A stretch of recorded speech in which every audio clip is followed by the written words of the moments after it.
Bienvenidos a Relatos del Más Allá. Me encantaría saber desde dónde nos escuchan, dejen sus comentarios, los leo con atención. Y ahora, sin más, prepárense para adentrarse en cada relato. Que los disfruten. El kilómetro sin señal. Ficción en primera persona inspirada en anécdotas de veteranos. Han pasado 14 años y sigo evitando dormir con la radio encendida. No es manía, es memoria. En 2011 yo era parte de los gafes de la Sedena, de los que aprenden a moverse en monte y a tragarse el miedo. Hoy ya estoy fuera y aún así hay noches en las que el aire se vuelve denso y el cuerpo recuerda antes que la cabeza. Aquella salida fue en los montes húmedos al oriente de Campeche, por una brecha vieja que en los mapas aparecía como camino de mantenimiento. Al final estaba una estación abandonada de comunicaciones, un edificio bajo de concreto gastado. Nos mandaron a verificar un reporte de gente armada rondando la zona y, sobre todo, a buscar a 2 compañeros que habían perdido contacto después de entrar por ahí. Íbamos 5 en 2 camionetas, con equipo para una operación corta. Desde que encendí mi radio noté un zumbido irregular, mezclado con una cadencia exacta, como un conteo lento con pausas medidas. Revisé antena, batería y canal. Todo estaba bien. El jefe lo anotó como interferencia y seguimos. La tarde se cayó rápido. El cielo se llenó de nubes pesadas y la selva olía a hojas machacadas, a barro y a agua estancada. Las llantas patinaban, las ramas golpeaban los costados y dejaban rayas húmedas. La primera alarma fue el silencio. En ese tipo de selva siempre hay un fondo de vida. Esa vez no había nada. A unos minutos del kilómetro 17 frenamos donde el GPS marcaba el desvío. La pantalla parpadeó y por momentos nos colocó lejos, como si alguien moviera el punto con un dedo. Bajamos. El barro guardaba huellas antiguas de llantas, pero no había rastros frescos del vehículo de los desaparecidos. En el borde del camino, junto a una zanja, vi marcas que no eran de bota ni de animal conocido, dedos largos, separados, hundidos demasiado, con presión uniforme. Seguimos hacia la estación. El zumbido se hizo más claro hasta parecer una voz pegada al micrófono, en un idioma áspero, con golpes cortos, sosteniendo el mismo ritmo. El jefe ordenó apagar radios para no delatarnos. Obedecimos. Y el sonido no se fue. Quedó flotando en el aire, como si la selva lo repitiera sin cansarse. Entonces llegó el olor. No era solo humedad, era pestilencia de carne pasada. Venía de un claro donde la vegetación estaba aplastada, como si algo grande hubiera dormido allí. Encontramos correas, una mochila reventada y pedazos de uniforme empapados, limpios de tierra, como si alguien los hubiera lavado a propósito. No había manchas visibles. Entre el barro aparecieron de nuevo las marcas largas, rodeando el claro. Al fin apareció la estación, más baja de lo que yo recordaba, como si se hubiera hundido en el terreno con los años. La cerca estaba caída y el portón torcido rechinó aunque no había viento. La puerta principal estaba entornada. Entramos con cuidado y el olor se concentró, caliente y pegajoso, prendido a las paredes. Adentro había mesas metálicas, cables viejos, un generador cubierto de moho y un cuarto de radio con el cristal empañado. Los aparatos estaban apagados, sin corriente, de una consola colgaba un audífono. Lo acerqué a la oreja y escuché la misma cadencia, apenas audible, como un conteo hecho con aire. El cristal del cuarto de radio vibraba por ratos, como si del otro lado hubiera movimiento. En una pared encontré un mapa clavado con tachuelas oxidadas.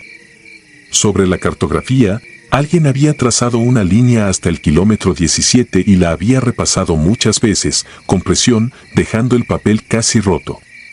En la libreta de bitácora, la última hoja estaba arrancada, en la penúltima solo había números repetidos, sin fecha ni firma, escritos con una mano temblorosa. Cuando salimos al exterior, el monte parecía más apagado, como si nos hubiera aceptado adentro y ya no quisiera dejarnos salir. El jefe quiso avanzar. Caminamos en formación, linternas bajas. Noté que la luz se apagaba antes de llegar a donde apuntábamos, como si el aire bebiera claridad. Las sombras se quedaban pegadas, densas, sin moverse con el vaivén de las ramas. A cada paso sentía que algo nos medía con una atención fría. La orientación se rompió de golpe. El compás giró de más. Mirábamos hacia atrás buscando la brecha y ya no estaba, solo vegetación cerrada. El GPS marcó direcciones que no cuadraban y luego se congeló. En ese momento escuchamos pasos en el lodo, pesados, parejos, cerca pero no encima. Enfocábamos la luz y no había nadie. Subimos una loma baja para ganar vista y ahí la vimos. Una figura alta, encorvada, con brazos demasiado largos para su cuerpo, recortada contra un cielo sin estrellas. No distinguí rostro. Solo dos destellos amarillentos fijos. Sentí una descarga en la nuca, aquello no era un hombre perdido. El jefe hizo seña de retroceso. Nadie habló.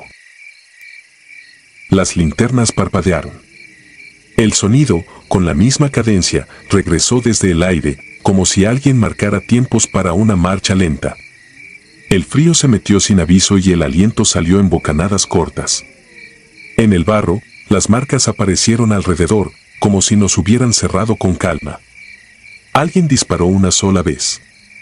El fogonazo iluminó hojas y vapor, y por un instante vi un contorno de piel estirada, sin rasgos claros. El suelo vibró con movimientos pequeños, como si algo se abriera paso debajo del barro. Retrocedimos, cuidando no tropezar.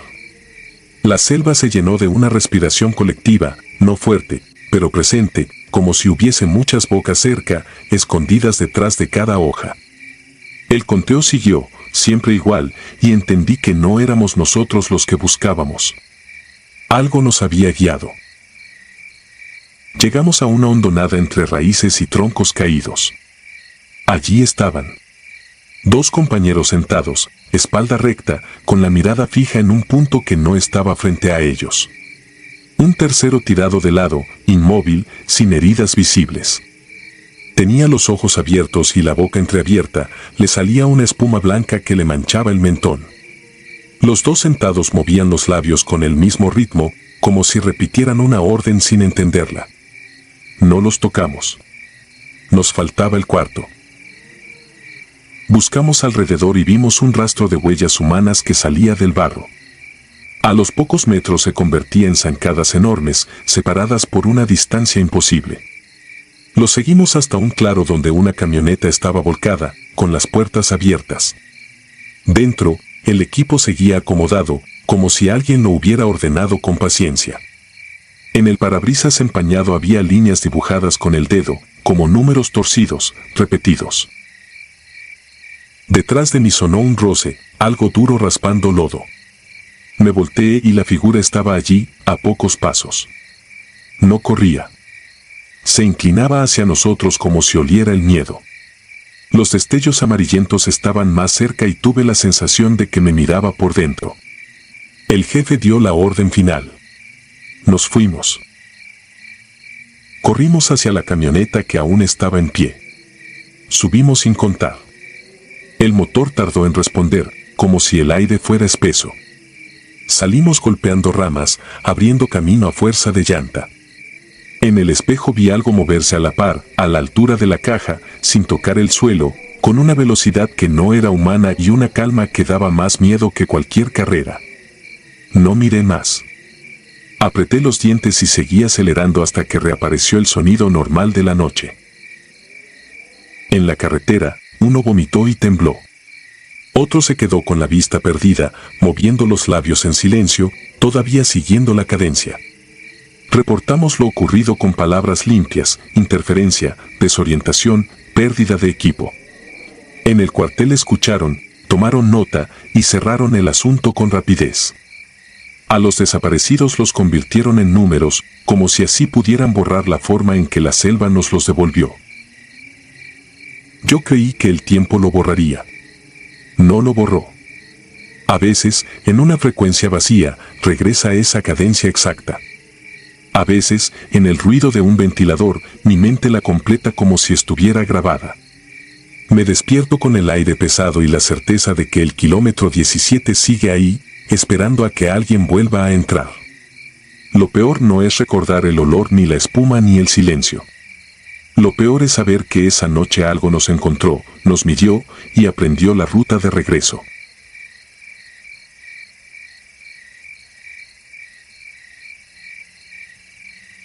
Voces en la guardia. Serví en la Secretaría de la Defensa Nacional varios años, casi todos perdidos entre la sierra del centro de México. Vi cosas duras, cosas que muchos nunca creerían, pero nada se me quedó tan pegado como la noche en que fuimos a comprobar un puesto avanzado que, según los papeles, ya no existía.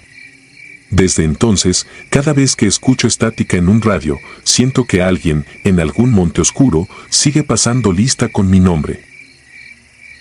Nos tenían desplegados en un valle aislado. De ahí salían las patrullas hacia brechas forestales y antiguos campamentos de la Sedena que habían quedado olvidados. Una tarde el mando nos reunió y habló de un puesto avanzado clausurado tras una operación fallida en la sierra. Solo querían confirmar que nadie lo estuviera usando como refugio. Servicio sencillo, dijo el oficial. Esa noche me tocó salir con el teniente Morales y el soldado Ríos en una camioneta verde olivo cargada con lo básico, equipo, parque y radios. Apenas dejamos atrás las últimas casas del poblado, el ambiente cambió. El aire se volvió demasiado frío para la temporada, el cielo se cerró sin una sola estrella y el monte empezó a tragarse la luz de los faros. Lo raro no era eso, sino el silencio. No se escuchaban insectos, ni perros lejanos, ni música perdida en alguna casa escondida. Solo el motor y el crujido de la suspensión. El radio hablaba con la base con normalidad, hasta que, a mitad de una frase, la voz del operador se cortó en seco y quedó solo un chasquido seguido de pura estática. Probamos otras frecuencias, movimos la antena, revisamos conexiones. El enlace desapareció como si alguien hubiera apagado el mundo de afuera. Según el plano, el puesto avanzado quedaba al final de la brecha, en un claro. Sin embargo, antes de llegar, vi a través del parabrisas una luz amarilla entre los pinos, temblando en una ladera donde no había ranchos ni poblados marcados. El teniente detuvo el vehículo sin decir nada. Cuando apagó el motor, el silencio entró de golpe, tan fuerte que me zumbó la cabeza. Bajamos, ajustamos chalecos y correas, y empezamos a subir por una vereda casi borrada por el tiempo. La neblina se enroscaba alrededor de las botas, moviéndose despacio, como si el suelo respirara. La luz parecía retroceder entre los troncos, pero nunca se apagaba, guiándonos hacia arriba. Al salir a un claro la vimos mejor, una construcción de madera y lámina, levantada sobre una pequeña meseta, con restos de trinchera y una antena doblada. No era una casa campesina, tenía la firma de una instalación militar improvisada, de esas que se levantan en campaña y luego se abandonan. Por fuera se veía apagada, pero el resplandor amarillo se escapaba por las rendijas de la puerta principal, que estaba apenas entornada. Un candado colgaba a un lado, abierto, como si alguien lo hubiera quitado hacía poco. El suelo alrededor estaba duro, lleno de barro seco y hojas pisadas muchas veces. No se distinguían huellas frescas, pero el olor no era de abandono. Se sentía ese aroma denso de lugar habitado, sudor rancio, grasa para limpiar armas, comida recalentada. Entramos en silencio. La primera sala tenía literas metálicas alineadas. Casi todas estaban cubiertas con una capa uniforme de polvo, salvo una, la manta de una cama estaba arrugada de forma distinta, con pliegues marcados, como si alguien se hubiera incorporado de ahí hacía poco. En medio del pasillo, colocado con cuidado, había un casco verde olivo. Al alumbrar la parte interior vimos un nombre y una matrícula con formato de la secretaría que no correspondían a nadie de nuestro batallón. Seguimos hacia una oficina improvisada.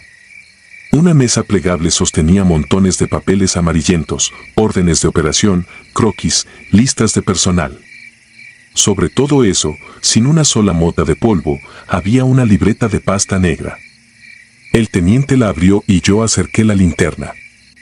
Las primeras páginas eran bitácoras normales del puesto, con reportes de clima y rondines, pero estaban fechadas como si hubieran sido escritas esa misma semana. Entre los renglones aparecían nuestros apellidos, nuestro grado y hasta el número del vehículo. El texto decía que una patrulla de reconocimiento con ese personal llegaría esa noche y que debía ser observada. Al final, alguien había anotado costumbres nuestras que nadie fuera de la unidad conocía, la forma en que el teniente se acomodaba el chaleco cuando estaba tenso, el hábito de Ríos de jugar con el seguro del fusil cuando se ponía nervioso, mi manía de tocar 2 veces el cargador antes de avanzar. Cerramos la libreta y la dejamos exactamente donde estaba. Intentamos seguir el procedimiento, como si nada. En el área de comedor, junto a una estufa oxidada, había platos de metal apilados. Uno tenía una película delgada de grasa brillante, reciente, mientras el resto del lugar estaba cubierto de polvo seco, viejo. Antes de poder comentarlo, empezó el ruido en el techo, algo pesado arrastrándose sobre las láminas, avanzando despacio, seguido de golpes espaciados que iban de un extremo al otro de la estructura. No sonaba a animal ni a ramas. El metal vibraba encima de nuestras cabezas y, sin embargo, no se proyectaba ninguna sombra en las paredes. El radio de Ríos, que llevaba tiempo muerto, lanzó un chasquido seco. De la estática surgió una voz igual a la mía dando un informe de situación a la base. Reconocí mi ritmo, mis pausas, hasta un ligero tropiezo al pronunciar un apellido complicado. Esa voz hablaba de un avance por una ruta distinta a la nuestra, mencionaba un contacto inexistente y luego repetía mi rango y mi nombre una y otra vez, como si buscara respuesta. Nadie dijo nada.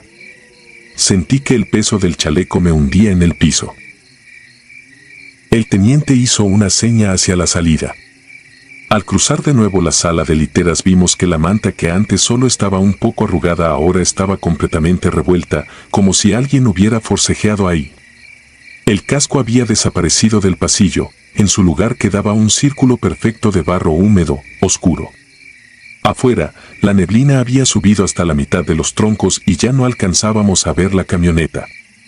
El radio del teniente empezó a escupir voces superpuestas, todas con nuestro propio timbre, repitiendo fragmentos de órdenes que nunca habíamos recibido, mezcladas con palabras sueltas que no tenían sentido.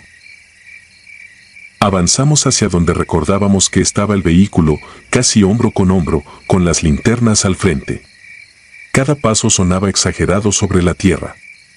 A nuestro alrededor, entre la neblina, crujían ramas que seguían nuestro mismo ritmo, como si algo caminara paralelo, copiando la cadencia de nuestras pisadas, siempre un poco atrás, siempre fuera del alcance de la luz. Primero se apagó la lámpara de Ríos, sin previo aviso. Luego la del teniente.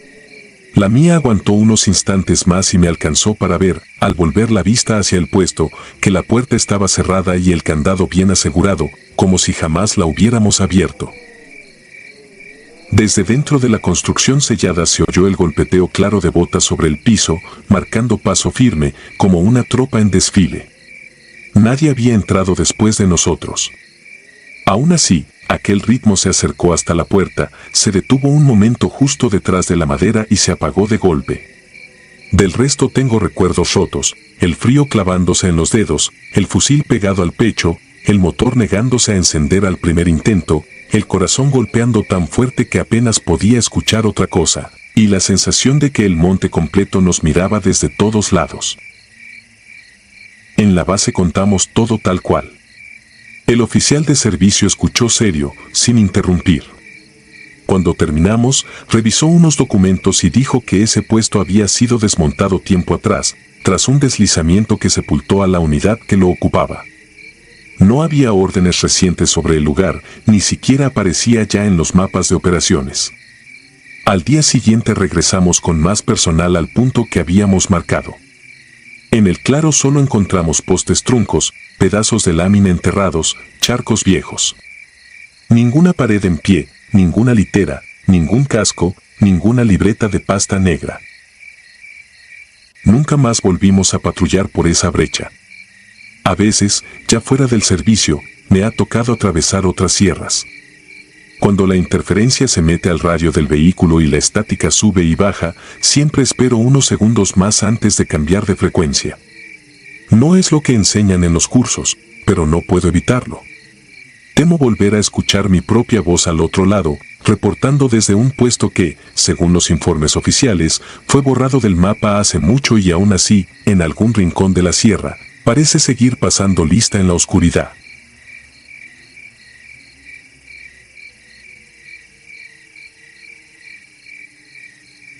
Los que se quedaron en la línea. Me llamo Héctor Lozano y esto que voy a contar no lo leí en ningún lado ni me lo platicaron en la cantina. Lo viví yo. Me lo trago todas las noches desde hace años y todavía no sé si lo que pasó fue humano, brujería o algo que nunca debimos ver. Soy sargento segundo de infantería en la Sedena. En ese entonces estaba adscrito al 37 Batallón, destacado en Tenosique, Tabasco, en plena frontera, donde la selva se cierra como una boca húmeda y todo suena a insectos, agua y respiraciones que no ves. Año 2018. Oficialmente, lo que hicimos fue una operación de reconocimiento. Lo que realmente fue, yo lo llamaría otra cosa. Nos ordenaron internarnos en una zona de selva densa, camino a una antigua pista clandestina que el narco había usado años atrás.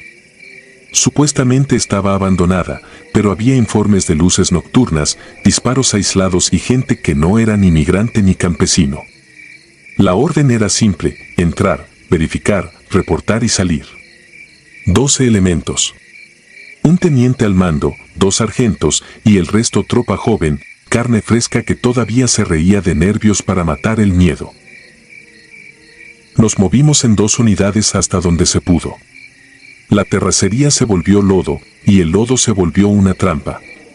Dejamos vehículos a un lado de un arroyo seco y seguimos a pie. Selva cerrada, humedad pegada al chaleco, el casco resbaloso, el fusil sudado en las manos. El ruido del monte era tan fuerte que el propio silencio se sentía lejos. No había señal de radio más allá de unos cuantos metros. Sabíamos que, entrando de lleno, estábamos solos. Desde el principio noté algo que no era normal, pero no sabía cómo explicarlo. Tácticamente todo estaba mal.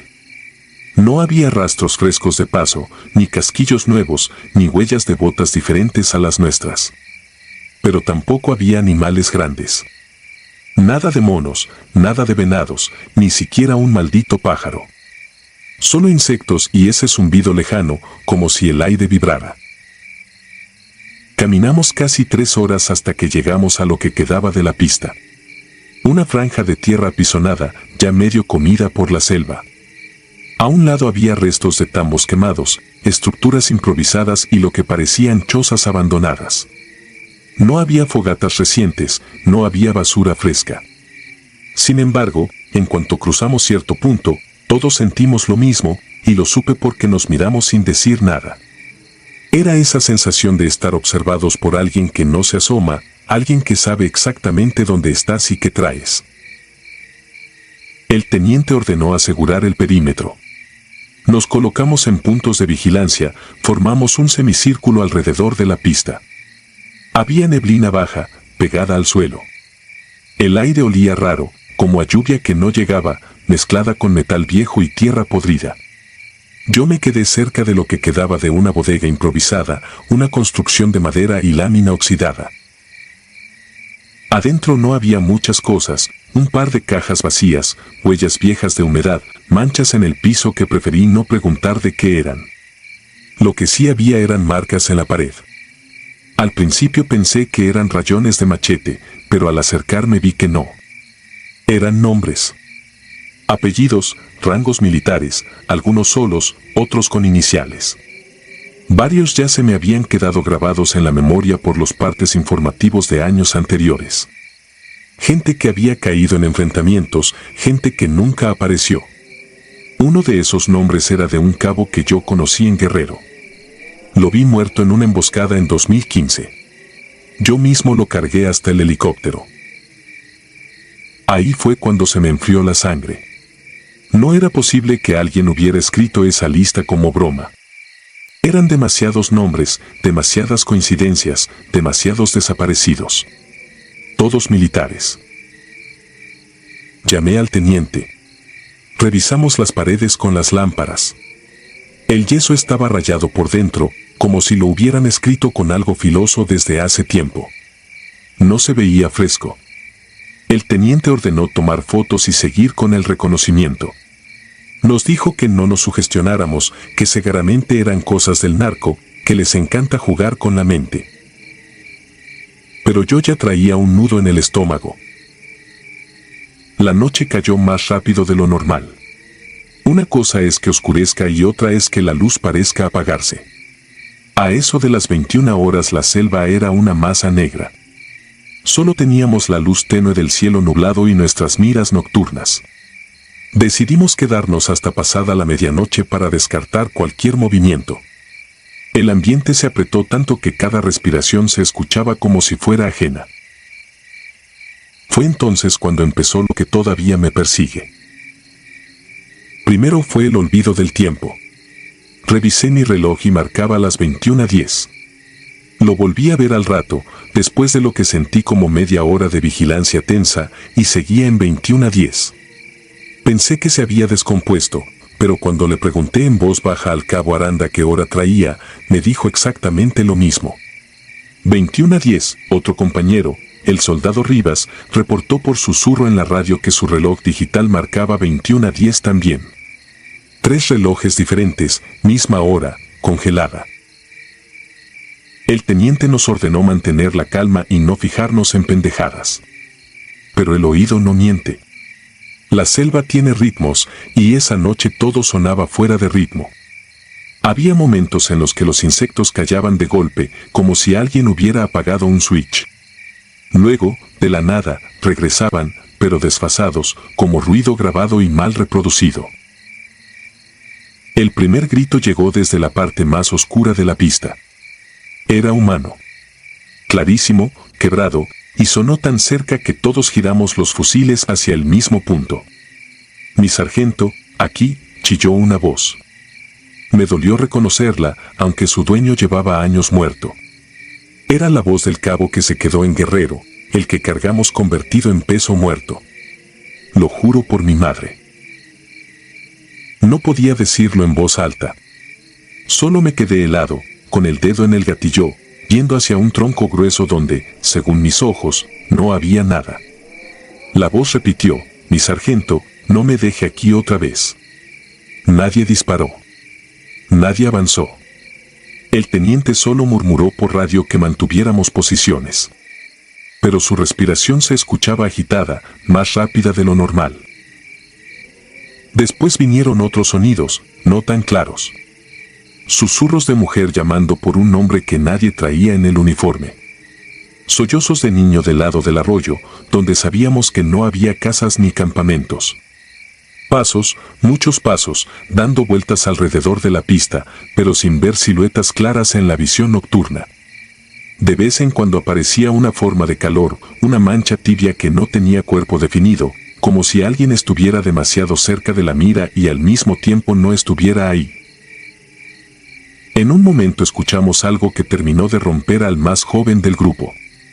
Una voz de hombre, madura, cansada, diciendo su nombre completo, apodo incluido, tal y como solo su padre lo llamaba. Yo no conocía esa historia, pero vi como el soldado Montiel soltó el fusil, se quitó el casco y dijo en seco que ahí estaba su papá, que lo estaba esperando. Su padre había muerto hacía 3 años. Lo supe después. Montiel comenzó a caminar hacia la línea de árboles. Nadie reaccionó a tiempo. Solo vimos cómo se internaba en la negrura, respondiendo ya voy a algo que nosotros no escuchábamos con tanta claridad como él. El teniente quiso ordenarme que fuera tras él, pero la frecuencia de la radio tronó en estática. Las luces de nuestras miras empezaron a parpadear. Una sensación de mareo se nos vino encima a varios, como si el aire se hubiera espesado. Lo perdimos en menos de 10 segundos. Avanzar era suicida. No había visibilidad y los pocos destellos térmicos que aparecían en la mira eran erráticos, se movían a velocidades que no correspondían a una persona normal. A veces los veíamos justo detrás de alguien del grupo, pero al voltear no había nada. La formación se nos empezó a deshacer, no por cobardía, sino porque el terreno dejó de obedecer a la lógica.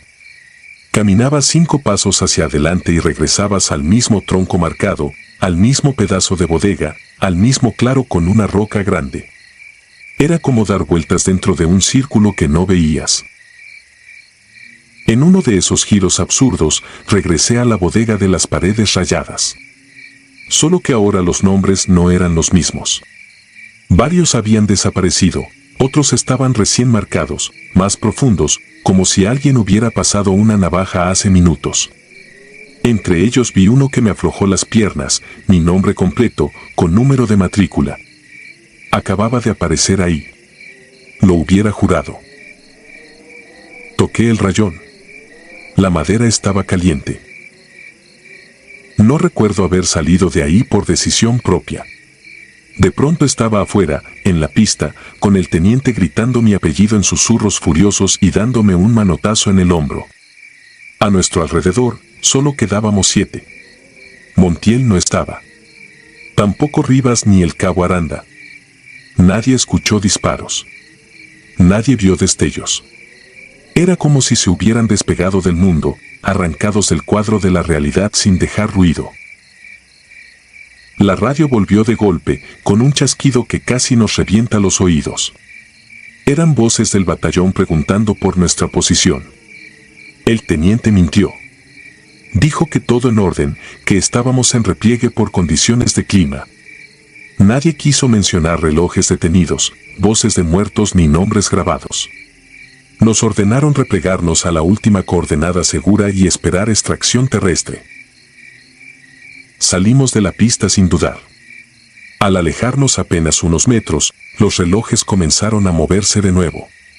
2:43 de la madrugada. No teníamos noción de cuántas horas habíamos estado atrapados en ese loop de miedo. Llegamos a los vehículos al amanecer. Éramos menos. Nadie se permitió llorar. Solo metimos los fusiles, nos quitamos los chalecos y nos sentamos en silencio hasta que llegó otra unidad. La investigación oficial habló de desorientación, posible deserción y confusión en las comunicaciones. En el papel, los desaparecidos quedaron como casos abiertos. En las pláticas de pasillo, se decía que el narco usaba drogas, bocinas, rituales, lo que fuera, para quebrarnos. Lo explican con cualquier cosa que no sea lo que realmente sentimos ahí, que la selva misma nos estaba pasando lista. Semanas después, un mayor de otra zona me enseñó sin querer un expediente viejo, de principios de los 2000. Fotos de la misma bodega, la misma pista. En las imágenes ya se veían nombres rayados en las paredes. Nombres de gente que seguía viva en ese momento. Gente que, con los años, fue cayendo uno por uno en diferentes estados, diferentes operativos. Algunos nunca aparecieron. Todos estaban escritos ahí desde antes. Nunca regresé a esa selva. No porque no quiera, sino porque desde esa noche entiendo que hay lugares donde la guerra no es solo contra hombres armados. Hay puntos en el mapa donde algo decide quién se queda en la línea y quién logra salir. Donde tu nombre puede estar tallado en una pared mucho antes de que tus botas pisen el terreno. Yo sigo aquí. Sigo respirando, comiendo, formándome en lista. Pero cada vez que cierro los ojos, escucho el eco de esa voz diciendo no me deje aquí otra vez y siento bajo la mano la madera caliente con mi nombre grabado. Y no sé cuánto tiempo más me va a seguir marcando 21:10 por dentro.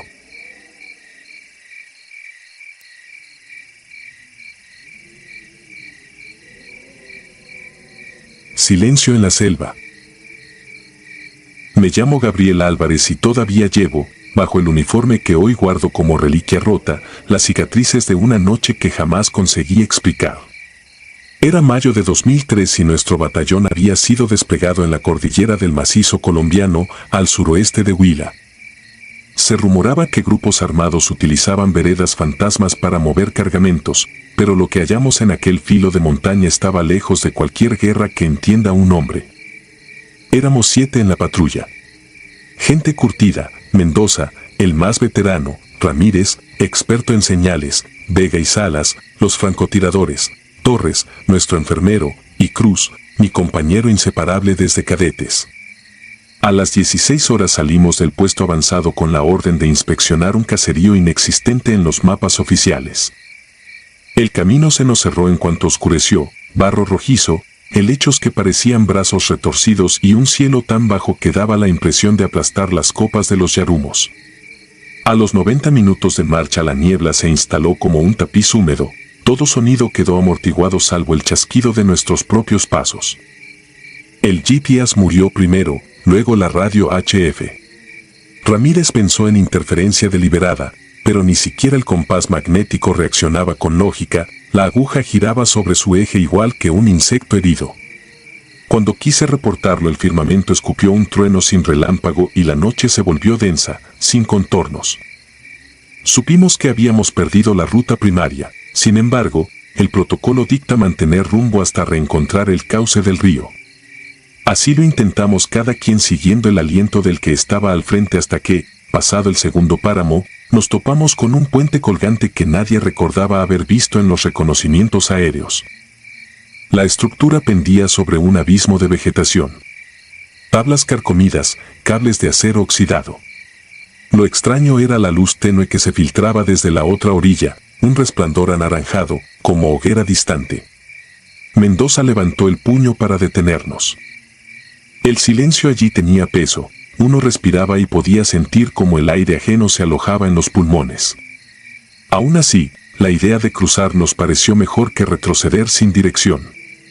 Caminamos en fila, fusil en bajo, rezando mentalmente que las tablas soportaran nuestro peso y no chillasen demasiado. Al llegar al extremo contrario distinguimos una vereda estrecha que ascendía serpenteando. A cada metro el resplandor crecía, no en intensidad sino en confianza, como si invitara a acercarse. Fue entonces cuando vimos a la mujer. Iba descalza y sostenía una lámpara de queroseno que no carbonizaba la mecha, la flama ardía pura, sin humo. Vestía un vestido de algodón amarillento, tal vez de otra época, y cargaba sobre el pecho un escapulario ennegrecido. Su rostro no reflejaba sorpresa ni temor, más bien irradiaba una serenidad que resultaba ofensiva en aquel paraje. Torres dio el paso al frente. Le solicitó en voz baja pero firme la ubicación del caserío habitado más cercano. La mujer ladeó la cabeza con un gesto casi infantil, hizo una leve seña para que la siguiéramos y se volvió sin pronunciar palabra. Nadie discutió. Avanzamos tras ella durante un tiempo imposible de medir, el terreno se inclinaba, las piernas ardían y aún así el aire olía a brasa recién apagada. No oíamos insectos ni aves nocturnas, solo el crujir de ramas pisadas por un tropel que parecía no pertenecer a nuestros pies. Cruz fue quien notó primero la anomalía. Tocó mi hombro y señaló discretamente el suelo, la mujer no dejaba huella. La tierra húmeda recibía nuestras botas con estampas definidas, mientras ella flotaba apenas un par de centímetros, tan sutil que de haber parpadeado no lo habríamos advertido. En el mismo instante Ramírez susurró que el dial de su reloj giraba al revés. Una sensación de frío interno que nada tenía que ver con el clima andino me congeló la espalda. Sin emitir orden, la patrulla entera detuvo el paso. Fue como si un solo músculo nos gobernara. Ella se giró despacio, alzando la lámpara para mostrarnos el rostro completo. Sus ojos poseían un brillo rojo profundo, una incandescencia que emanaba desde dentro del globo ocular y proyectaba hilos de luz danzantes sobre el humo bajo. Sonrió, no con malicia sino con piedad, y finalmente habló: «Ya están en mi terreno». Su voz no atravesó el aire, se incrustó directo en la corteza cerebral, sin vibrar, sin eco. Al intentar apuntarle el fusil, los seguros se trabaron. Mendoza maldijo, Vega golpeó el cajón de cerrojo, y yo sentí la culata convertida en bloque de hielo. La lámpara creció hasta volverse un orbe candente. Un zumbido comenzó a retumbar bajo nuestros pies, similar al de turbinas lejanas. Creí que era un terremoto, pero el suelo permaneció firme, era nuestro tórax el que vibraba, las costillas actuando como diapasones involuntarios. En ese delirio auditivo comenzaron a oírse retazos de oraciones en latín, voces masculinas suplicando perdón, balidos de animales degollados y el crujir de huesos secos. Todo retumbaba a la vez, cada sonido proveniente de un ángulo distinto del monte, formando una polifonía imposible. No sé quién corrió primero. Solo recuerdo haber soltado la mochila de campaña para aligerar peso y lanzarme cuesta abajo entre quiebras de roca y fango. El mundo se volvió túnel, ramas afiladas, pedruscos que parecían manos intentando aferrarse a mis tobillos, el sabor a óxido en la boca de tanto respirarme la lengua. Atrás se desparramaban los gritos de mis compañeros, algunos pidiendo alto, otros rezando, pero todos ahogados en ese coro de crujidos y latines que nos perseguía como enjambre. En cierto punto la niebla disipó y la selva empezó a arder con un fulgor encubierto. No eran llamas visibles, era una iluminación rojiza que brotaba desde la fibra misma de los tallos, incendiando la percepción sin consumir material alguno. Corrí hasta caer rodando sobre un claro pedregoso. En el impacto perdí el casco, arranqué la piel de la mejilla contra una roca y quedé mirando un cielo negro, sin estrella. El zumbido se fue atenuando hasta transformarse en silencio total. Pensé que había muerto. Cuando recobré el aliento escuché pasos. Me incorporé tembloroso para ver a Cruz sentado a unos metros, con la mirada vacía clavada en la nada. Tenía la camisa desgarrada, el pecho cubierto de arañazos y, sobre todo, una quemadura circular a la altura del esternón, perfectamente delineada, como la marca de un sello candente. Intenté hablarle, pero su mandíbula castañaba sin producir palabras. Uno a uno fueron apareciendo los demás, excepto Mendoza. En sus rostros se repetía la misma quemadura, algunos en el cuello, otros en la espalda. Yo también la sentía al tacto, ardiente bajo la tela del chaleco. Pasamos la noche allí, espalda con espalda, sin atrevernos a encender luz. La lámpara fantasmal había desaparecido, aunque de vez en cuando un destello rojizo se encendía entre los matorrales, tan breve que nos recordaba que el monstruo o lo que fuese seguía respirando la misma oscuridad que nosotros. Al amanecer, sin brújula ni radio funcional, decidimos orientarnos por el cauce de un arroyo que goteaba cerca. Caminamos 3 horas hasta topar con una carretera secundaria. Un camión maderero nos recogió, el conductor nos miró con una lástima que nadie se ganó con palabras. Lo convencimos de llevarnos a la base de Pitalito. Durante la revisión médica, Torres se empezó a convulsionar. El electrocardiograma marcó picos erráticos y su lengua se ennegreció antes de entrar en paro. Mientras los enfermeros luchaban por reanimarlo, la marca en su pecho se abrió como ampolla, dejando escapar un olor a hierro quemado. Murió sin recobrar la conciencia. Los demás recibimos licencia psicológica. Vega desertó esa misma semana, Ramírez desapareció del hospedaje militar y Salas fue encontrado ahorcado meses después en un hostal de Popayán. Solo Cruz y yo continuamos enlistados, pero jamás coincidimos de nuevo en maniobras. Lo trasladaron al Caribe y actualmente su expediente figura como retirado por invalidez mental. El informe oficial concluyó que la patrulla sufrió desorientación topográfica y estrés extremo en ambiente hostil. La muerte de Torres se atribuyó a fallo cardíaco previo. Nadie mencionó ojos rojos, lámparas sin humo ni voces que taladran el cráneo. Nos hicieron firmar confidencialidad y, aunque lo hubieran permitido, no habría encontrado las palabras adecuadas.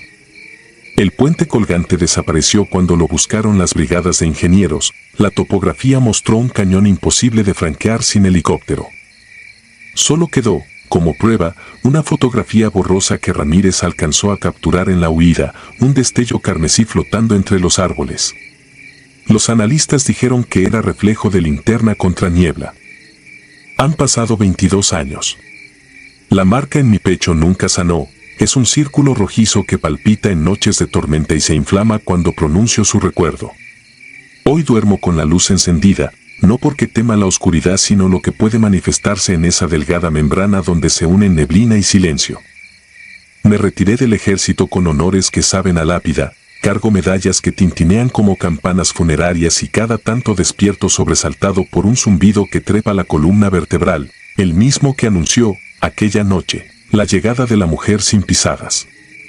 Dicen que los soldados se forjan para enfrentar el horror humano. Nadie te prepara ni siquiera en los cuarteles más duros para enfrentar el horror que no tiene nombre. Y cuando ese horror te marca, te quita la patria potestad de tu propio espíritu. Por eso escribo, no para advertir, tampoco para buscar consuelo. Lo hago porque temo que, si callo demasiado tiempo, la quemadura se abra como la de Torres y libere algo que todavía arde bajo la carne. Quizá así logre dormir un poco antes de que el zumbido regrese y, con él, el rojo silencio de la selva.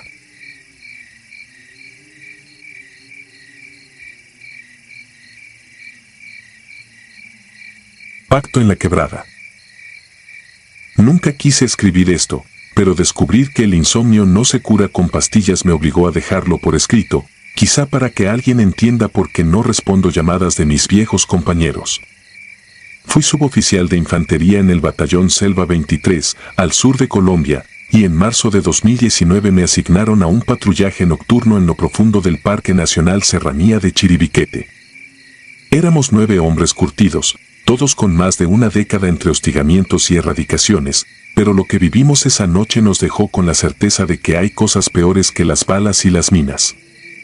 Desde el aire, la selva parece un mar inmóvil y oscuro, en tierra es un laberinto vivo que casi se traga la luz de las linternas. Nuestra orden era confirmar el rumor de un laboratorio móvil enclavado junto a la quebrada Tunuyá, en una planicie que los narcos aprovechaban cuando el río bajaba. El helicóptero nos dejó en un claro a 18 kilómetros del objetivo y se alejó sin prender luces. La humedad era tan espesa que sentías el sudor escurriendo incluso dentro del estómago. Avanzamos en silencio durante horas, alumbrados solo por el resplandor plomizo de la luna que trataba de colarse entre las copas. Alrededor de la 1, la radio crujió con estática y quedó muda. No era la primera vez que las comunicaciones fallaban allí, pero un presentimiento pesado se pegó al cuello como un collar de plomo. Minutos después vimos un brillo irregular entre los árboles, la techumbre de zinc del laboratorio reflejaba la claridad lechosa. Hicimos alto para revisar la zona, no se escuchaban motores ni voces, apenas la corriente lenta del agua. A la señal del capitán, nos desplegamos en semicírculo. Me tocó cubrir el flanco oeste, casi pegado a la orilla, donde la vegetación formaba un túnel natural. Olía a madera húmeda, a hojas podridas, y debajo de todo eso había un tufo extraño, algo parecido al cobre caliente. Entonces explotó el infierno. De la maleza surgió un estampido de fusiles que iluminó la noche como relámpagos rojos. Las primeras descargas derribaron a 2 soldados, escuché el golpe de sus cuerpos contra el barro antes de verlos caer. Respondimos a ciegas, pero cada fogonazo enemigo se movía de lugar, como si dispararan desde varios ángulos imposibles al mismo tiempo. Un proyectil me rozó el antebrazo izquierdo, la quemadura atravesó la manga y dejó la carne viva, aunque apenas lo sentí en ese momento. El retroceso de Miguelil vibraba contra la clavícula mientras vaciaba cargador tras cargador sin saber si le daba a alguien. Gritaron la orden de replegarnos hacia la quebrada. Corrí entre raíces y troncos, con las ráfagas peinando el aire sobre mi casco. Tropecé y caí rodando por una pendiente embarrada hasta chocar contra un tronco hueco. El impacto me dejó sin aliento y se me nubló la vista. Cuando conseguí incorporarme, el tiroteo se había vuelto un eco distante y, de pronto, cesó con una brutalidad que me erizó la piel. Solo quedaba el rumor del agua fluyendo y el croar lejano de los sapos. Me arrastré hasta la orilla para orientarme. La quebrada formaba un meandro que la luna dibujaba como una cinta de mercurio entre las sombras. Allí conté 4 cuerpos inmóviles de mi patrulla, el capitán, los cabos Díaz y Herrera y el operador de radio, Quintero. Todos con los ojos abiertos hacia el cielo, los chalecos empapados de un negro que la luz transformaba en charcos azulados. No vi ni un cadáver enemigo, ni huellas de retirada. Era como si nuestros atacantes hubieran desaparecido después de vaciarnos el alma. Quise llamar a alguien, pero la radio de Quintero tenía la antena partida. Apunté mi linterna al follaje, los haces de luz chocaban contra paredes de hojas y regresaban convertidos en sombras más densas. Sentí que algo me observaba desde todas partes, algo sin forma definida. Entonces lo escuché, pasos suaves, casi un roce, acercándose por el sendero que bordea el agua. Me quedé paralizado, sin fuerzas para empuñar el fusil. La figura que emergió entre los helechos parecía un campesino viejo, sombrero de paja, camisa de rayas, botas de caucho, pero había en su porte una rigidez extraña, como si el cuerpo obedeciera a un titiritero ausente. Caminó hasta quedar frente a mí, iluminado apenas por la luna. Sus ojos reflejaban un brillo rojizo, como el de un tizón guardado entre cenizas. No había miedo en su rostro, solo una mueca torcida que podía ser misericordia o burla. «Te mantenés con vida porque así lo quise», murmuró con un acento imposible de ubicar. Sentí que esa voz no vibraba en mis oídos, sino dentro de los huesos. Aquí no manda Dios ni el ejército, manda la selva y los pactos que en ella se firman. Me pediste ayuda cuando rezaste y yo escuché. Ahora sos mío. Intenté contestar, pero la garganta estaba sellada por un grito que no salió. El hombre, o lo que fuera, alzó una mano y señaló el agua. Su sombra se estiró sobre la corriente y vi, reflejados, los cuerpos de mis compañeros hundirse lenta y silenciosamente, aunque seguían a mi lado en la orilla. Parpadeé y allí ya no estaban, la quebrada tragó sus siluetas fantasmas sin un solo chapoteo. Cuando volví la vista, el extraño se desvanecía entre las lianas, dejando tras él un olor agrio, como leche cortada. Me desplomé sobre el barro, roto por dentro. No recuerdo cuánto tiempo pasó. Amanecía cuando me encontró una unidad de rescate, alertada por la explosión que los pilotos habían visto desde el aire. Dije que habíamos caído en una emboscada y que me había ocultado hasta que huyeron los hostiles. No mencioné al campesino ni la promesa que sentí incrustada en la nuca. Pocas horas después estaba en la enfermería de la base, con un vendaje en el brazo y un parte médico que hablaba de shock traumático. El coronel ordenó la investigación formal. Regresaron al lugar con perros y drones, pero no hallaron rastros del laboratorio ni indicios de campamentos. El sitio parecía no haber sido pisado en años, hasta las vainillas de nuestras armas habían desaparecido. En el informe final escribieron fuego fratricida por desorientación nocturna y dieron por cerrada la causa. Me dieron 20 días de licencia psicológica y una recomendación para ver al capellán. En la primera noche de permiso quise dormir en la casa de mi madre, a 2 horas de la guarnición. A eso de las 3 me despertó un golpeteo suave en la ventana. Al correr la cortina vi la silueta del mismo campesino, erguido en medio de la calle vacía, con el sombrero en la mano como quien aguarda un saludo.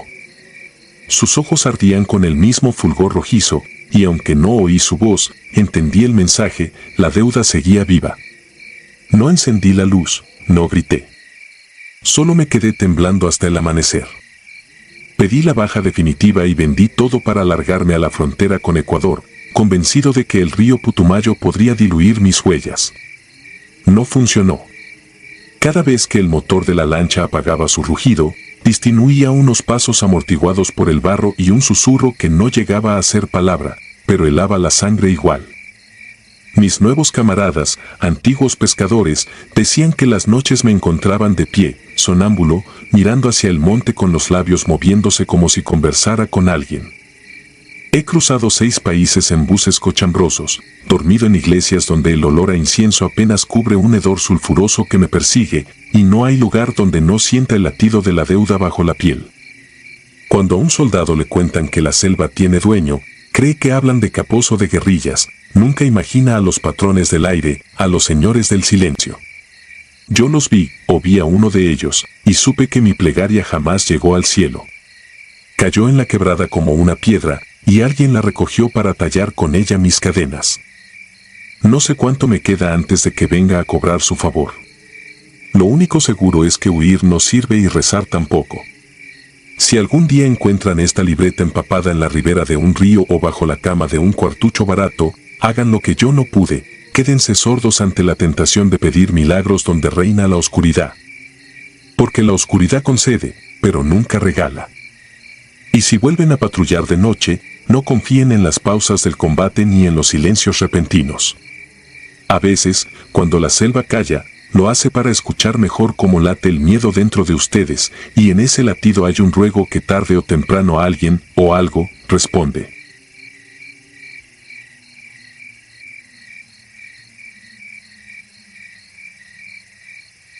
La voz en la sierra. Nunca pude dejar atrás esa guardia.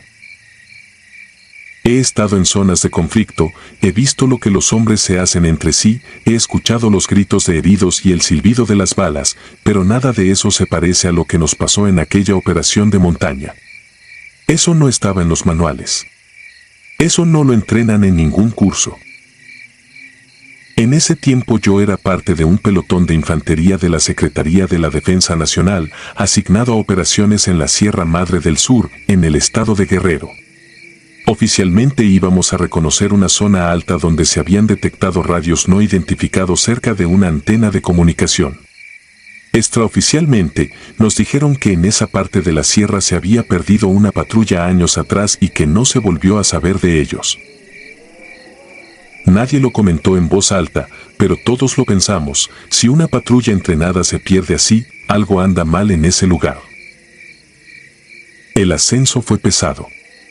La vegetación se cerraba sobre nosotros y el aire olía a tierra húmeda y resina de pino.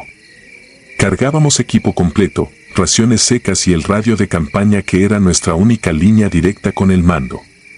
Mientras más subíamos, menos se escuchaban grillos, pájaros o cualquier ruido normal del monte. Solo el crujido apagado de nuestras botas y el roce de las mochilas. Llegamos a una pequeña meseta rodeada de árboles, suficientemente alta para ver, aunque fuera por fragmentos, el perfil oscuro de otras montañas. Ahí se ordenó instalar el primer campamento. Se estableció un perímetro, se cavaron posiciones superficiales, se distribuyeron sectores de vigilancia y se designaron las guardias. Todo como debe ser. Aún así, desde el primer momento sentí algo raro. No era miedo. Era una presión constante en la nuca, como si alguien estuviera de pie detrás de mí, observando cada movimiento. Miraba una y otra vez entre los troncos, buscando brillos de algún lente, el destello de una mira o un rostro asomándose. No veía nada, pero la sensación no se iba. En la primera noche me tocó la segunda guardia, junto con un compañero al que llamaré Morales. Nos colocamos en nuestro sector, fusil en mano, chaleco bien asegurado, radio portátil colgando del chaleco por si el operador principal requería algo. El frío calaba y el aliento salía en pequeñas nubes blancas. Durante un rato, todo fue normal. El bosque permanecía quieto, demasiado quieto. De pronto, el radio lanzó un pequeño chasquido, un crujido de estática. No sería raro, la señal suele rebotar en esas zonas, pero hubo algo distinto. En medio de la interferencia, juraría que escuché una voz. No fue un mensaje claro, solo mi apellido, pronunciado en un susurro, como si alguien pegara la boca casi al micrófono. Herrera. Volteé de inmediato hacia Morales. Él también había levantado la cabeza. No dijo nada, pero sus ojos me hicieron saber que no era imaginación mía. Tomé el radio, pedí confirmación al operador, pregunté si alguien me había llamado. Respondieron que no, que la frecuencia estaba limpia, que dejara de jugar. Desde ese momento, ya no pude relajarme. Al amanecer, revisamos el perímetro. Encontramos marcas de pisadas alrededor de nuestras posiciones, pero no eran claras. Podrían ser nuestras del movimiento nocturno o de alguien que se acercó demasiado sin que lo notáramos. El sargento ordenó redoblar vigilancia y se instaló otra posición más adelantada, a pocos metros de la línea original. El segundo día fue tenso. Nadie lo admitía, pero todos estábamos irritables. El radio tenía pequeños estallidos de estática sin motivo aparente. A ratos se escuchaban fragmentos de voces que no terminaban de formarse en palabras. El operador aseguró que no eran otras unidades, que no había tráfico en la red en esos momentos. Revisó antena, baterías, conexiones. Todo estaba bien. Cuando cayó la noche, el ambiente se volvió más pesado. Las sombras entre los troncos parecían moverse incluso cuando no había viento. Esta vez me asignaron la última guardia, antes del amanecer, la más fría, la más larga. Me coloqué en la posición adelantada, con otro soldado llamado Cárdenas. Pasó un tiempo sin novedad, y de pronto, el bosque comenzó a producir sonidos que no sabíamos de dónde venían. No eran pasos claros, tampoco ruidos de animales. Eran como pequeños deslizamientos, ramas que se apartaban, respiraciones contenidas. Cada vez que girábamos la mirada hacia donde creíamos haber escuchado algo, el silencio volvía a cerrarse. Entonces el radio, una vez más, se activó solo. La señal de transmisión se encendió, pero nadie oprimía el botón. Entre la estática se coló una voz completamente distinta a la de nuestro operador. Era ronca, gastada, como de alguien que no habla desde hace mucho. Pelotón de montaña, formación en línea, repitan ubicación. Cárdenas se tensó de inmediato.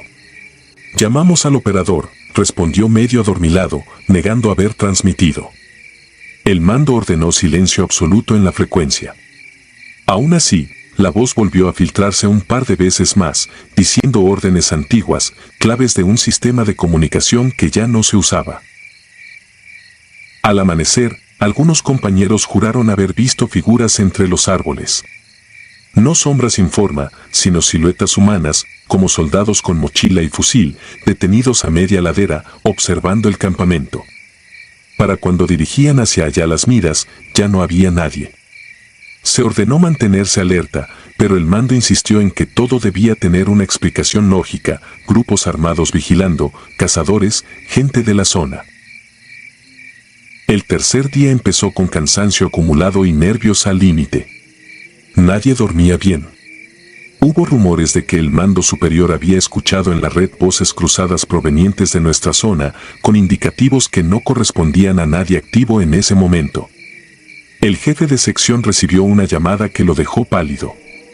Después de eso, solo dijo que esa noche todo el pelotón montaría guardia, en un solo círculo, nadie dormiría.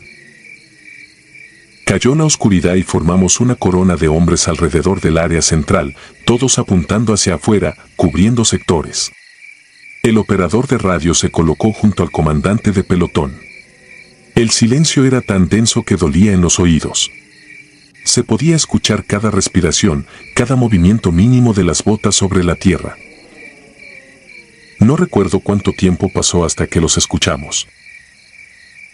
Esta vez no fueron sonidos aislados. Era una marcha. Pasos coordinados, acompasados, como de una columna de tropa avanzando entre los árboles. Venían de nuestra derecha, luego se deslizaban al frente, después a la izquierda, siempre a la misma distancia, siempre sin dejarse ver. Nadie daba la orden de abrir fuego porque no teníamos un blanco claro y porque, en el fondo, ninguno quería confirmar que aquello realmente estaba pasando.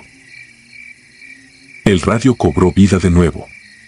Primero un quejido de la estática, después un conteo de voces superpuestas, como si varios hombres hablaran al mismo tiempo, ocupando el canal. Entre ese murmullo reconocí claramente un tono, el de un cabo que, según nos habían contado, había desaparecido con la patrulla perdida años atrás. Yo no lo conocí, pero en el cuartel se conservaba una grabación de él dando un reporte. La voz era la misma. Pelotón Fénix, sin munición, nos rodean, repitan señal. El comandante reaccionó, arrebató el radio al operador y trató de establecer comunicación. No obtuvo respuesta. En cambio, lo que escuchamos fue algo mucho peor, nuestro propio indicativo, repetido con un eco imposible, desde algún punto oscuro de la montaña, como si una formación entera nos llamara desde el otro lado de los árboles. Uno de los soldados rompió la formación sin autorización. Era un muchacho joven, recién llegado a la unidad. Afirmó haber visto a su hermano entre los pinos, con el uniforme completo y una sonrisa tensa, haciéndole señas para que se acercara. Lo detuvimos antes de que cruzara más allá de la última posición, pero cuando lo tiramos al suelo para controlarlo, juró y perjuró que ahí, frente a nosotros, estaba parado alguien idéntico a él, mirándolo con ojos vacíos y la misma placa de nombre en el pecho. Nadie más vio a esa figura. Sin embargo, todos alcanzamos a notar algo, un movimiento rápido, apenas un parpadeo, como si varias siluetas se apartaran a la vez entre los pinos, dejando temblar las ramas por un instante. En medio de ese caos contenido, el radio lanzó una última transmisión. Ya no era la voz ajena ni la de patrullas viejas. Era la voz de uno de los nuestros, el soldado que estaba cubriendo el sector más alejado, a espaldas de todos.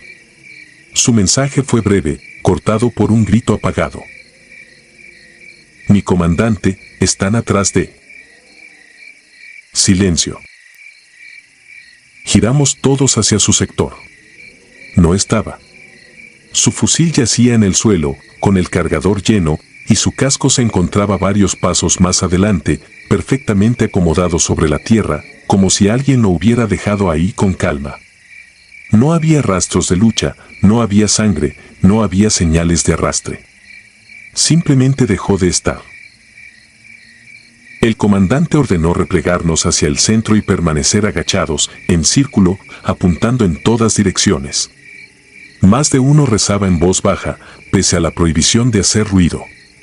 El resto de la noche transcurrió así, rodeados por algo que no veíamos, escuchando, de vez en cuando, como el monte respiraba justo fuera de nuestro alcance visual. Al romper el alba, se dio la orden de retirada inmediata. El mando superior, por radio, tenía la voz extrañamente tensa. Nos preguntaron por qué habíamos usado claves viejas, por qué alguien se había identificado con un indicativo dado de baja desde hacía años. Juraron que durante la noche, en la red general, se había escuchado nuestro pelotón respondiendo a órdenes que no correspondían a la operación actual, sino a un despliegue perdido en los archivos. El soldado desaparecido jamás fue encontrado. En los papeles quedó como posible deserción o levantamiento. A nosotros se nos ordenó no comentar nada, ni en el cuartel ni fuera de él. El comandante fue cambiado de unidad poco después, el operador de radio pidió su baja al poco tiempo. Algunos compañeros se emborrachaban cada vez que escuchaban estática en una bocina.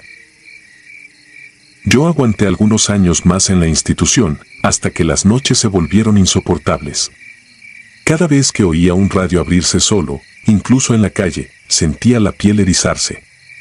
A veces, en la quietud de la madrugada, cuando todo está en silencio y el mundo parece contener el aliento, la memoria me juega la misma pasada, escucho el chasquido de la estática y, entre el ruido, una voz apagada susurra mi apellido, igual que aquella primera vez en la sierra. Entonces recuerdo la formación en círculo, los pasos que nos rodeaban sin acercarse del todo, el equipo intacto de aquel compañero que simplemente se borró del mundo, y sé que, en alguna parte de esas montañas, la patrulla que se perdió sigue caminando, llamando por radio, buscando a alguien que conteste. Y que la noche en que alguien responda, la guardia nunca terminará.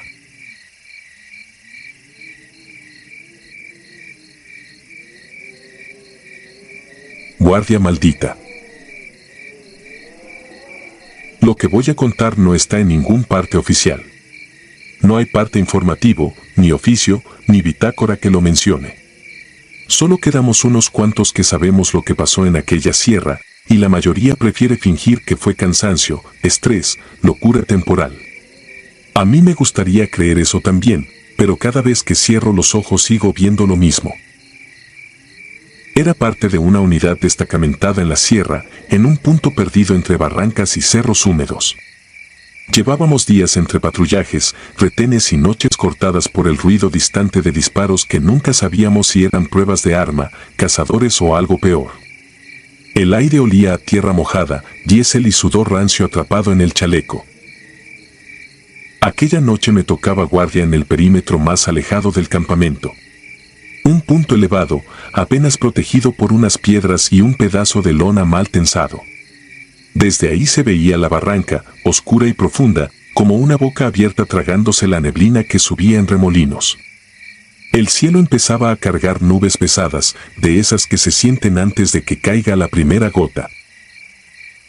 Mis compañeros se quedaron atrás, repartidos entre las tiendas y el vehículo. Sus voces fueron apagándose hasta quedar solo el murmullo del radio interno y el roce del viento contra las ramas. Ajusté la correa de mi fusil, revisé la recámara por costumbre y me senté en la roca que ya conocía de otras guardias. La superficie fría se me grabó en las piernas a través del pantalón. Al principio todo fue normal. Los mismos sonidos de siempre, grillos, hojas moviéndose, alguna rama que se partía bajo el peso de un animal. El cielo tronó a lo lejos y un destello blanco iluminó por un instante las siluetas de los cerros. La luz rebotó sobre la humedad de mi arma, mezclando el olor metálico con el de la tierra recién respirando. Cuando el trueno se apagó, el silencio fue más pesado que antes. Pasó un rato. No sé cuánto, en guardia el tiempo se estira como chicle. El radio lanzó un par de chasquidos y luego quedó mudo. Hice la rutina, toqué el botón, di mi clave, pedí verificación. Solo ruido estático como respuesta. Me quedé mirando la antena unos segundos, como si pudiera hacerla reaccionar con los ojos. Nada. Volví la vista hacia la barranca. La neblina se había hecho más densa, subiendo en espirales lentos, pegándose a las piedras, borrando la línea entre cerro y cielo. Una descarga eléctrica cruzó el firmamento y por un segundo todo quedó al descubierto, la pendiente, los árboles retorcidos, las piedras negras y una figura al borde del acantilado, enfrente de mí, al otro lado. Me levanté de golpe, con el corazón golpeándome el pecho. La figura estaba de perfil, quieta, como alguien en vigilancia. Por instinto, busqué el casco, el chaleco, los parches. Parecía un soldado, pero había algo extraño en la postura. Demasiado rígida, demasiado erguida, como si no pesara nada. La oscuridad cayó otra vez y la figura desapareció junto con el paisaje. Respiré hondo, intentando convencerme de que había sido una ilusión. El cansancio hace cosas raras. La neblina jode la vista. La mente completa lo que no alcanza a ver. Me repetí todo eso mientras acomodaba el fusil contra el hombro, apuntando hacia donde creía haberlo visto. El siguiente relámpago no tardó tanto. De nuevo la luz, brutal, blanca, cortando la noche. Esta vez la figura ya no estaba al borde de la barranca. Estaba más cerca, unos pasos adelante, sobre una franja de tierra casi plana. Seguía de perfil, como ignorándome, mirando hacia el campamento. No escuché pisadas, ni piedras rodando, ni ramas rompiéndose. Solo el eco lejano del trueno. Lancé una llamada por el radio, más por necesidad de escuchar algo que por protocolo. La estática contestó igual que antes, mezclada ahora con un sonido bajo, como un susurro ahogado en medio del ruido. No alcanzaba a distinguir palabras, pero no era interferencia normal. Era más parecido a respiraciones cortas, entrecortadas, pegadas al micrófono. Solté el botón, cerré los ojos un segundo, apreté la mandíbula. El sudor me corría por la espalda, frío, a pesar de la chamarra. Abrí los ojos de nuevo, clavando la mira en la línea difusa frente a mí. No podía ser un enemigo. Nadie se acercaría así, descubierto, parado como si nada. Tampoco un campesino, ya les habíamos advertido que no subieran de noche. Y aun si lo hicieran, nadie se movería sin ruido en esa pendiente llena de piedras sueltas. Un relámpago más. La luz fue tan intensa que me dolieron los ojos. Esta vez la figura estaba de frente. El uniforme sí era de nosotros.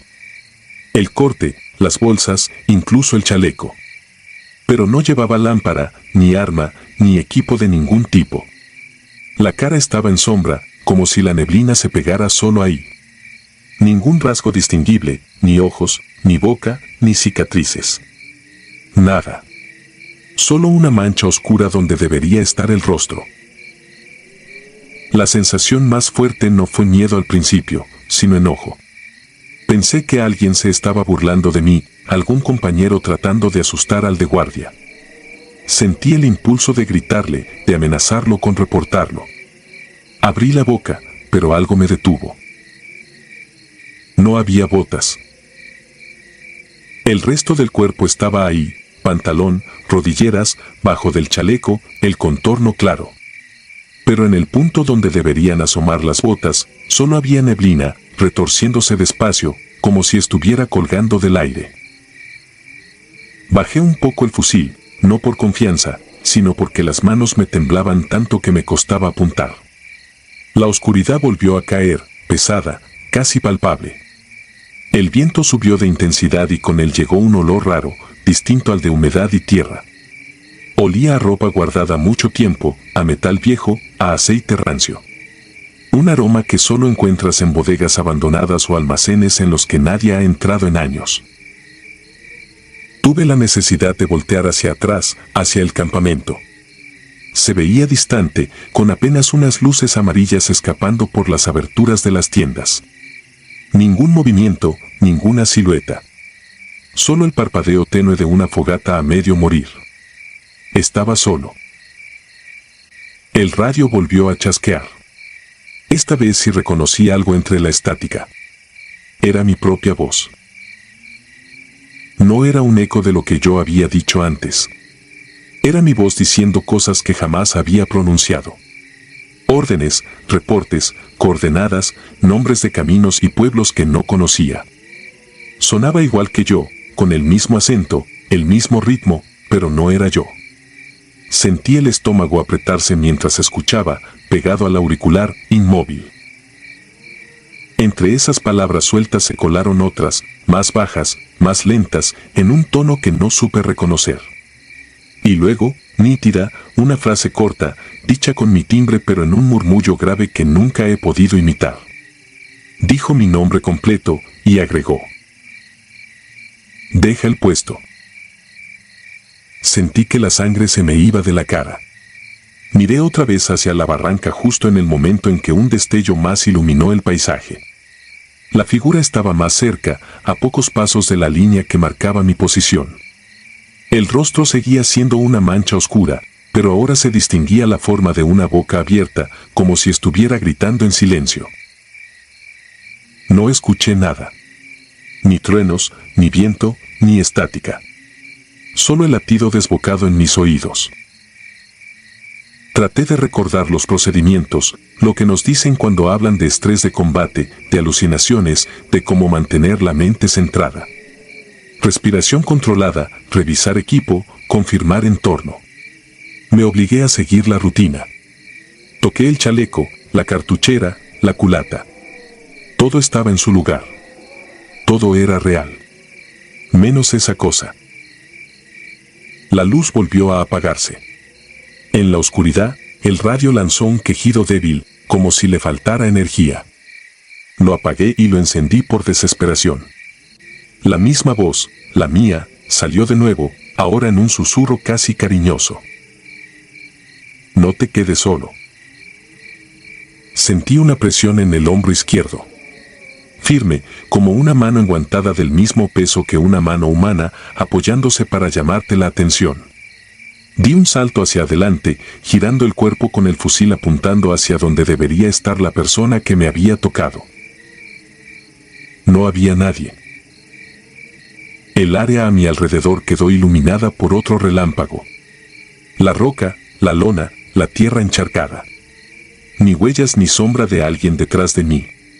Pero la sensación en el hombro seguía ahí, como si la mano tardara en soltar. Cuando miré al frente, la figura ya no estaba a unos pasos. Estaba justo en el punto donde yo había estado un momento antes.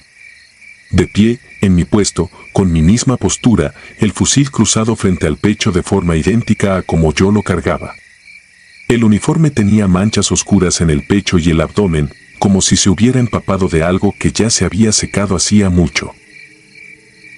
No tenía rostro. La mancha era más densa, más profunda, un vacío que tragaba la luz del relámpago en lugar de reflejarla. Sentí una náusea seca, un cosquilleo en la nuca que se extendió por toda la espalda. No recuerdo haber tomado la decisión de disparar. Mi dedo se apretó por instinto, el arma escupió una ráfaga corta, el estruendo se mezcló con el trueno del cielo. El retroceso me movió un poco hacia atrás, el olor a pólvora se pegó a mi cara. La luz del relámpago siguiente reveló solo la roca vacía. El puesto estaba desierto. Solo los impactos en la tierra húmeda testificaban que sí había disparado. El radio se encendió solo, con un chispazo. Esta vez escuché la voz de uno de mis superiores preguntando qué pasaba, qué había sido ese fuego. Tartamudeé una explicación incompleta, hablando de sombras, de una presencia. Pedí refuerzo, pedí relevo. Me dijeron que aguantara, que ya casi terminaba el turno, que el cansancio me estaba jugando en contra. Apagué el radio. No quería volver a escuchar mi propia voz saliendo de ahí. El resto de la noche lo pasé de pie, con la espalda pegada a la roca, sin atreverme a mirar hacia la barranca. Cada vez que cerraba los ojos, aunque fuera un parpadeo, sentía de nuevo la mano en el hombro, pesada, insistente.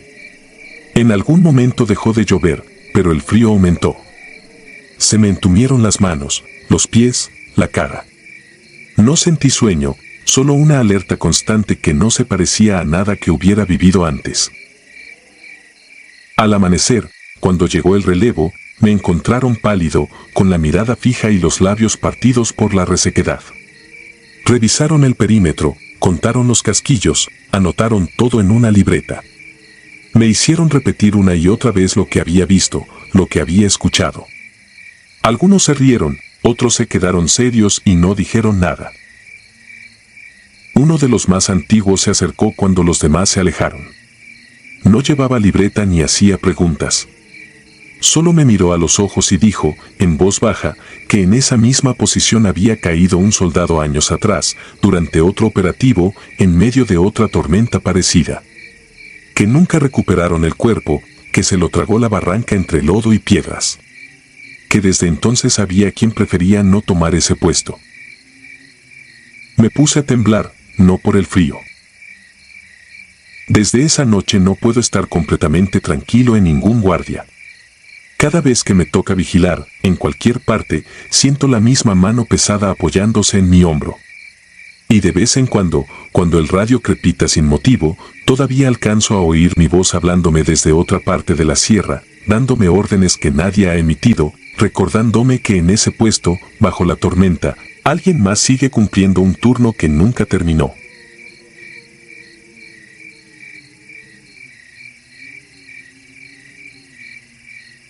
La que no pesa.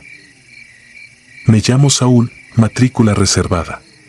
En 1990 me asignaron a un equipo reducido del GAFE para un trabajo en la sierra entre Ruiz y el Nayar.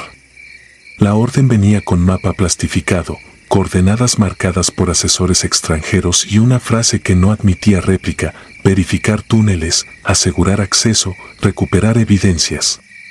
No había cartel visible, solo brechas de pino, milpas disparejas y un silencio de pueblo que se duerme temprano. Éramos 6. Entramos por un corte en la ladera, un boquete sostenido con polines de eucalipto, la boca olía a humedad, guano y tierra recién movida. Revisé el G3, toqué el metal frío y me metí primero. Adentro, la luz de las linternas levantaba polvo viejo. Los polines gemían con el peso del cerro. A ratos caía agua por una grieta y se hacía un hilo que corría junto a la vía improvisada de costales. A los 30 metros encontramos el primer signo, una cuerda con trapos rojos y un amarre de listón en forma de cruz. No parecía cosa de minero. Marqué la posición y seguimos bajando por una pendiente de cal compactada. El aire se volvía espeso, cada respiración sabía a óxido. El sargento atrás de mí escupía en seco para engañar la sed. Yo contaba pasos, por costumbre, como quien mide un corredor oscuro sin confiar en el reloj.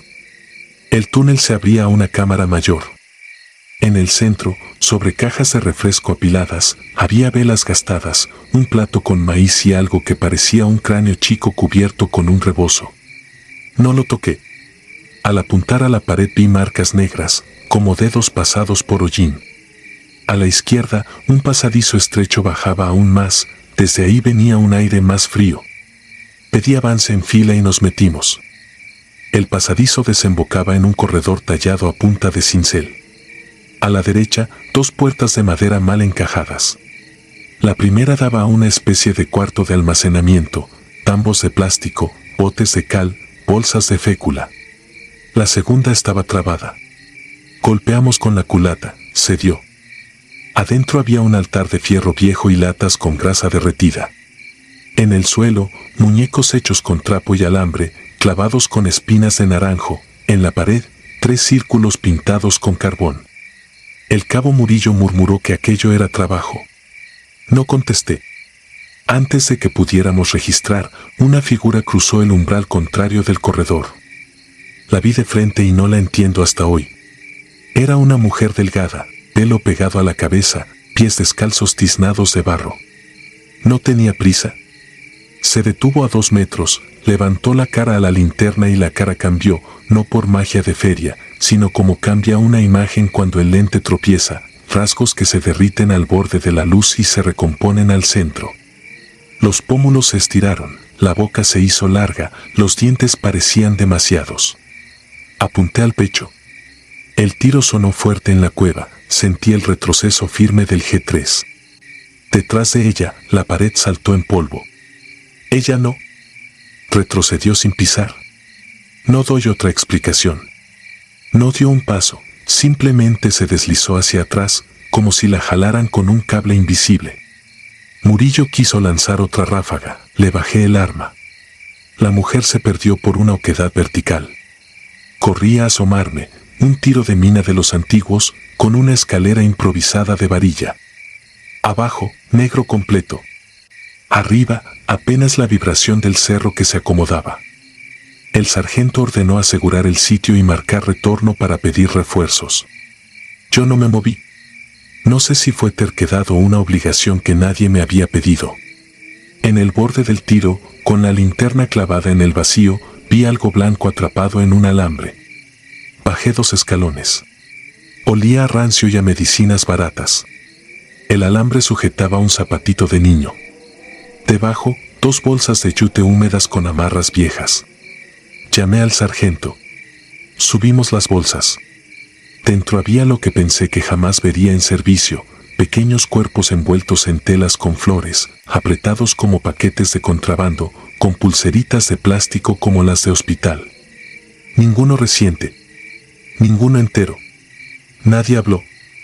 Tomamos fotos con la cámara del equipo, marcamos posición, recogimos una pulserita con fecha borrosa y salimos por el mismo corredor.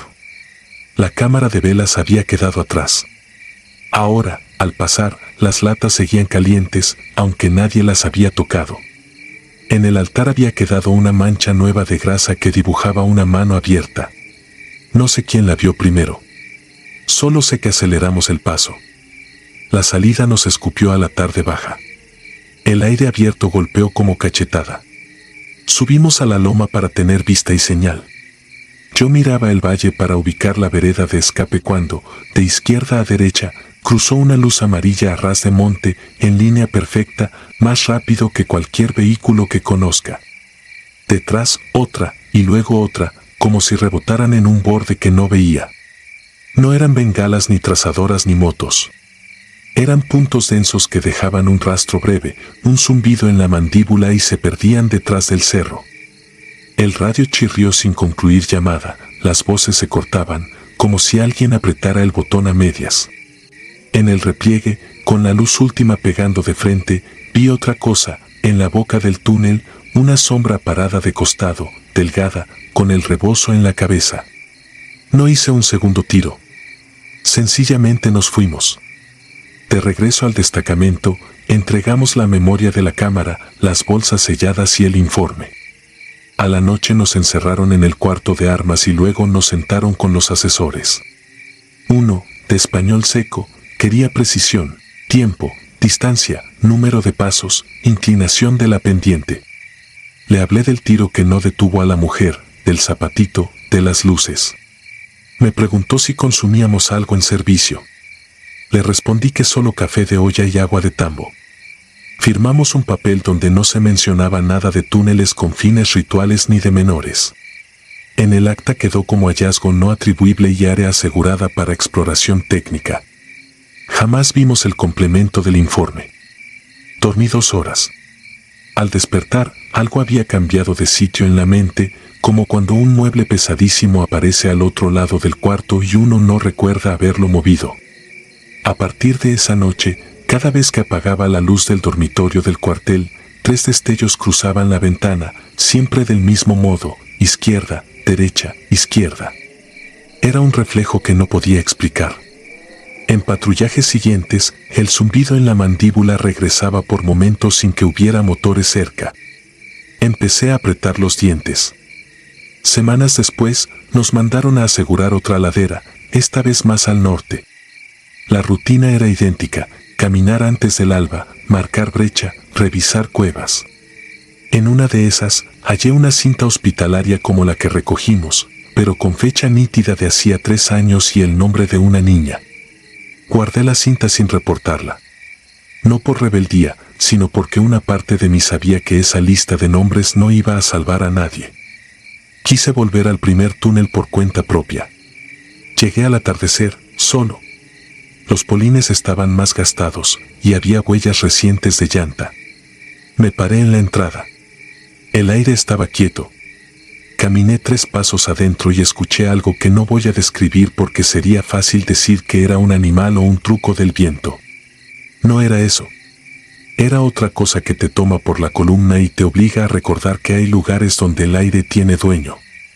Me quedé de pie hasta que se terminó la pila de la linterna y el mundo volvió a negro. Detrás de mí, muy arriba, cruzaron 3 destellos, y el zumbido me apretó la quijada hasta sentir gusto a metal. No corrí. Salí caminando, el arma colgada, los ojos ya hechos a esa penumbra que no requiere lámpara. Al llegar al camino, la vi otra vez, a muchos metros, en la vereda que sube al pinar. No avanzaba. Flotaba a la altura de las rodillas, con el rebozo pegado a la cara, girando lento como si